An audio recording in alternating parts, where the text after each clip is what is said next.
దేశంలో ఒక ఆవిడికి చిన్న వయసులోనే పెళ్లి అయిపోయింది, ఒక కుమార్తె కూడా పుట్టింది. ఆ భర్త తొందరగా చనిపోయాడు, పాపం బాల్య వితంతు ఈవిడ. కానీ తన కుమార్తెని బాగా చదివించాలని అక్కడ ఉన్నటువంటి గురుకులంలో చదివిస్తూ ఏదో విధంగా 4 ఇంట్లోకి వెళ్ళి పని చేస్తూ ఆవులుంటే ఆ ఆవులు మేపించుకుంటూ కాలాన్ని గడిపేది. అలా కాలం గడుస్తూ ఉంటే సంక్రాంతికి సెలవులకి ఆ గురుకులం నుంచి ఇంటికి తీసుకొని రావాలి పాపని. మనందరికీ కూడా పరీక్షలు ఎప్పుడు తెలియకపోయినా సెలవులు ఎప్పుడో ఖచ్చితంగా తెలుస్తాయి మనందరం చదువుకున్నప్పుడు కదండి. పరీక్షలు ఎవరికి గుర్తుండవు, ఖచ్చితంగా సెలవులు ఎప్పుడు ఏప్రిల్ 24 ఎప్పుడు వస్తాయని చెప్పి జనవరి నుంచి లెక్కేసుకోవాలి. ఏప్రిల్ 24 వస్తే మా అక్కల ఇంటికి వెళ్ళాలి, మా తాతల ఇంటికి వెళ్ళాలి, మా అమ్మమ్మ ఇంటికి వెళ్ళాలి. ఓ లెక్కలు రాసుకోవడం పెన్ను పేపర్ పట్టుకొని. పరీక్షలు మాత్రం ఎప్పుడైతే పరీక్షలు అన్నారంటే ఎప్పుడు తెలియదు. సరే మనందరం అనుభవం ఇదంతా చిన్నప్పుడు ఆ ఉత్సాహం ఆనందం ఉండేదండి. సెలవులు ఎప్పుడు వస్తాయా వెళ్ళిపోదామా అనుకునేవాడు. ఈ పాప కూడా సెలవులు ఎప్పుడు వస్తాయి, సంక్రాంతికి సెలవులు వస్తాయి, మా ఇంటికి వెళ్తాము అని చూస్తూ ఉండేవారు. ఈ మిగతా పిల్లలు ఉంటారు కదా, ఈ మిగతా పిల్లలందరూ కూడా వచ్చి మాకు సంక్రాంతికి మా అక్క వస్తుంది, మా బావ వస్తుంది, మాకు బొమ్మలు తెస్తారు, మా బాలు కూడా అన్ని తెస్తారు అని అంటూ నీకు అక్క బావ లేదా అని అడిగేవారు ఈ పాప. అక్కంటే ఎవరు, బావ అంటే ఎవరు, నాకు అక్క బావ ఎవరు లేదు, నాకు మా అమ్మ ఒక్కదాయే ఉంది అని అంటే అయ్యో మరి మీ నాన్న లేదా, పిల్లలు తెలియదు కదా, మా నాన్న కూడా లేదు అంటే పాప పిల్లలు గేల చేసేవారు. నీకు నాన్న లేడా, అక్క లేదా, బావ లేదా, మాకు అక్క ఉంది, చిన్న అక్క ఉంది, పెద్ద అక్క కూడా ఉంది, ఆ బొమ్మలు తెస్తారు మేము హాయిగా ఆడుకుంటాం అని ఈ పాప అంటే ఆ 9 సంవత్సరాల పాప నిష్కల్మషమైనటువంటి ప్యూర్ హార్ట్ కదండి చిన్నపిల్లలది, వాళ్ళకి ఏం తెలియదు. సరే నేను ఈసారి వెళ్ళి మా అమ్మ అడుగుతాను, మా అక్క బావ ఎవరని చెప్పి అనుకుంది పాప. ఈ పాప ఇంటికి వచ్చింది సెలవులకి, సంక్రాంతి సెలవులకి. వాళ్ళ అమ్మ దగ్గరికి వెళ్ళింది, అమ్మ పిల్లలందరూ నా దగ్గర అడుగుతున్నారు, నువ్వు నిజం చెప్పు, అసలు నాన్న ఏమయ్యాడు, ఎప్పుడు నాన్న రాడు, నువ్వే వస్తావని చెప్పంటే పాప మా తల్లి ఏం చెప్తుందండి, ఆ చిన్న పిల్లలను కూర్చోబెట్టి తన ఒళ్ళో కూర్చోబెట్టుకుని చూడమ్మా శివుడు ఉన్నాడు శ్రీశైలంలో, అతనికి చాలా ఎక్కువ పనులు ఉంటాయి కదా, చాలా మందికి నీలాగా పిల్లలకి అందరికి చదివించాలి, వాళ్ళందరికీ బట్టలు ఇవ్వాలి, అలాగే భోజనం వంట చేయాలి, ఇవన్నీ చాలా పనులు ఉన్నాయి కదా, అందుకోసమని ఆ పని సహాయం చేయడానికి మా నాన్న అవసరమై మా నాన్న శివుడు తీసుకుని వెళ్ళిపోయాడు. శివుడి దగ్గర ఉంటాడు మా నాన్న, ఎప్పుడు బిజీగా ఉంటాడు, పాప శివుడికి అన్ని సహాయం చేస్తాడు మా నాన్న అని చెప్పి నాకు చెప్తే ఏడుపు వచ్చేస్తే చూసాను మనకి.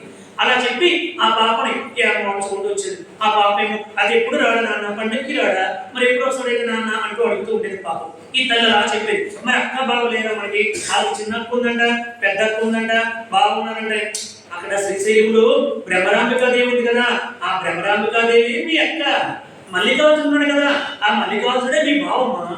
అది బోల్డ్కి పనులు ఉంటాయి, వేల మంది భక్తులు వెళ్తారు, వాళ్ళందరూ కష్టాలు బాధలన్నీ చెప్తారు, అవన్నీ కూడా వినాలి, వాళ్ళు అనుగ్రహించాలి, వాళ్ళు చాలా బిజీగా ఉంటారు. ఎప్పుడైనా మనమే కావాలంటే వాళ్ళ దగ్గరికి వెళ్ళాలి, వాళ్ళ ఇక్కడికి రాలమ్మా అని పాపం చెప్పింది ఆ పిల్లకి. ఈ పాప ఏమిటి, శ్రీశైలంలో మా అక్క బాగున్నారా, మా నాన్న కూడా అక్కడే సేవ చేసుకుంటున్నాడా, మరి నేను ఇక్కడ మనసులో అనుకుని ఆ రాత్రికి ఆ పూర్వజన్మ సంస్కారంతో ఆ పాప తల్లి నిద్రపోయినప్పుడు చెప్ప పెట్టకుండా శ్రీశైలం నడుచుకుంటూ వెళ్ళింది. నడక ప్రారంభించింది అక్కడి నుంచి, ఎక్కడ కర్ణాటక నుంచి నడుచుకుంటూ నేరుగా చాలా రోజులు పట్టింది. తెల్లవారు లేచిన తర్వాత ఈ తల్లి గుండెలు బాదుకుని నా కూతురు ఏమైపోయింది అని చెప్పంటే ఎవరో కొంతమంది అటువైపు వెళ్ళడం చూశారమ్మా, ఇటువైపు వెళ్ళడం చూసారమ్మంటే ఆ దారిలో పాపం ఈ తల్లి కూడా వచ్చింది. ఈ పాప నడుచుకుంటూ వస్తే పరమాత్ముడు పరమేశ్వరుడు నా భక్తురాలు చిన్న పాప నిష్కల్మషమైనటువంటి హృదయంతో నేను భావనని భ్రమరాంబికాదేవి అక్కని ఆ తల్లి చెబితే ఆ పాప చూడడానికి వస్తుందని, ఆ పాపకి ఏ ఇబ్బంది కలగకుండా క్రూర మృగాలతోటి, మానవులతోటి, మూర్ఖులతోని ఏ ఇబ్బంది కలగకుండా పరమేశ్వరుడే కాపాడుకుంటూ తీసుకొచ్చాడు శ్రీశైలానికి. ఈ పాప శ్రీశైలానికి వెళ్ళిపోయింది. ఆ గుడి దగ్గరికి వెళ్ళింది. అదేమిటి ఇక్కడ భ్రమరాంబికాదేవి ఉంటుందంటే ఈవిడే నాకు భ్రమరాంబిక అనుకున్న వాళ్ళు చెప్పారు.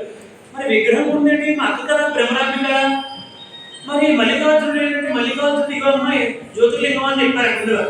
అదేమిటి లింగం ఏమిటి, ఇలా మారిపోయేవి వీళ్ళు, మా అక్క బావ కదా వీళ్ళు అని చెప్పి పాపం ఏడ్చిందంట. పాపం ఈ పిల్లలు పిచ్చిదిగా ఉంది అనుకున్నారు వాళ్ళు. అక్కడికి వెళ్ళి ఒక అరగంట సేపు అక్క నువ్వేమిటి ఇలా అయిపోయావు, అమ్మ చెప్పింది నువ్వు ఇక్కడ చాలా పనులు చేస్తావంట, చాలా సేవ చేస్తావంట అని అమాయకంగా నిష్కల్మషంగా ఏడుస్తున్నానండి. అక్కడికి వెళ్ళి అరగంట ఆడడం, ఇక్కడికి వెళ్ళి అరగంట ఆడడం, ఇలా చూస్తుంటే పరమేశ్వరుడు అలా చూస్తున్నాడు. అలా ఏడిచి సాయంత్రం అయ్యేసరికి అమ్మ నువ్వు బయటకు వెళ్ళి అక్కడ ఎక్కడో పడుకో, నీకు ఏదో కొంచెం పిచ్చి వచ్చినట్టుగా ఉంది అని చెప్పి వీళ్ళందరూ కూడా తలుపులు వేసేస్తారు మేడం.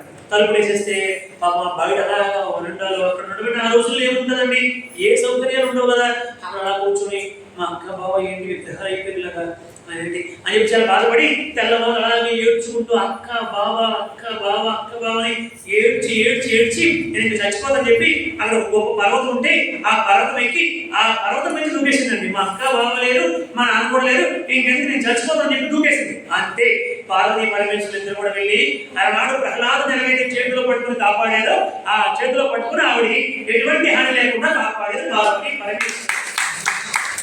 అమ్మ ఇదిగో నేను మీ బావని, ఇదిగో మీ అక్క వచ్చింది అని చెప్పి పరమేశ్వరుడు చెప్పాడు. ఆ పరమేశ్వరుడు యొక్క స్పర్శకి నోచుకున్నటువంటి ఆ చిన్న పాపకి మహా బ్రహ్మ జ్ఞానం వచ్చేసింది. అయ్యో నేను ఎంత పొరపాటు పడ్డాను, పరమేశ్వరుడు నువ్వు నిన్ను బావ అన్నాను, జగన్మాత ఆవిడకేమో నేను మా అక్క అన్నాను, మీరు సాక్షాత్ పార్వతీ పరమేశ్వరుడు, నేను పొరపాటు పడ్డానని గొప్ప స్తోత్రాలు చెప్పి గొప్ప గొప్ప దండగాలు చదివిందన్నమాట. పరమేశ్వరుడు అమ్మా నువ్వు ఇక్కడే ఉండు, ఆనందంగా సాధన చేసుకో, మీ అమ్మకి నీకు ఇద్దరికి కూడా ఈ దేహం ఉన్నంత వరకు ఇక్కడ సేవ చేసుకోండి, తర్వాత ముక్తిని ప్రసాదిస్తా అని చెప్పి పరమేశ్వరుడు వారికి కూడా ముక్తిని ప్రసాదించినటువంటి అద్భుతమైనటువంటి ప్రదేశము శ్రీశైల మల్లికార్జున జ్యోతిర్లింగ పుణ్యక్షేత్రము.